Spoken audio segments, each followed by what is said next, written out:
morning. My name is Nolan. My name is Alex, and welcome to Cobracast. Hi, my name is Watan, and today we'll be interviewing our superintendent, Dr. Pollio. And for some who don't know what a superintendent is, it's actually a really high, important job in our district. Is like, for an example, like a chief of the police or somebody very important in our, specifically a school district. So today we actually have a question for you. And the question is, how was your experience leading GCPS through this pandemic?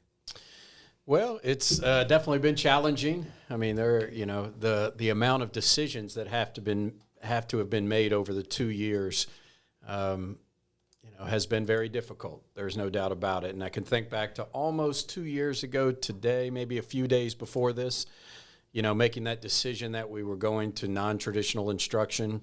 And no teachers or students knew how to do that. Most students didn't have access to technology. And so we were trying to figure out how to do this from the very beginning. And actually, we thought at that time that it was going to be maybe a 2 or 3 week thing, and we'd be back in school. You all probably remember that. Yeah. I guess you were sixth graders at the time. Yes, sixth or seventh graders. Six, I think. And so, but then it just kept going and new variants. And so we started the 2020 year in NTI, which was very controversial and getting a lot of people very upset about that decision. Fast forwarding to vaccinations and coming back to school later that year in 2021, about a year ago, was very controversial as well. So making that decision.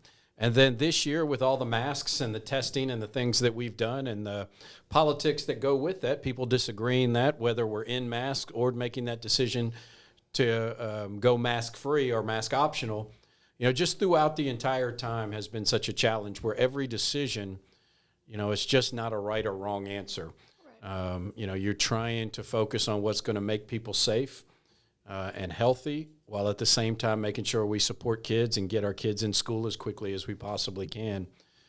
So it's been difficult, but, leadership has never been more important than this time right here. Lots of difficult things going on in the world and our community. I believe this. Certain people have a calling to be leaders, and I've been in JCPS for 25 years now, so I care a lot about this school district. I was principal at J-Town High School right across the way here and came over to Carruthers. Yep, I was 8 years at J-Town High School as principal from 2007 to 2015. And so I know Carruthers well and was the principal of many Carruthers students. So I care a lot about this district, and my goal and job has been to lead us through this pandemic and make JCPS a better school district so that kids can be successful. And personally, I think you've done a great job. Same here. Same here. Thank you, guys. That nothing could make me happier than to hear from students. I get a lot of opinions from people outside of JCPS, but the ones I care about most are the people inside of JCPS. I agree. Thank you for answering our question. Hope you've had a good day so far. It's been fantastic. I love coming to Virginia Carruthers Middle School. That's the full name? That's the full name. Do you not see it on the wall when you walk in? I've seen it, but I forgot about it. You all should be you should do a podcast on who Virginia Carruthers was. Isn't that would be a good idea. The founder of Carruthers? I know I've seen it. I don't know, but I've seen it like right by. I don't know where it is again, but I saw it like on this kind of tablet about someone named Veterans or Carruthers, and I read it, and it's like. Well, I guess I found. We need to dig into that. My guess it's not the founder of Carruthers. My guess it was someone who did something important in the public school system here in Jefferson County.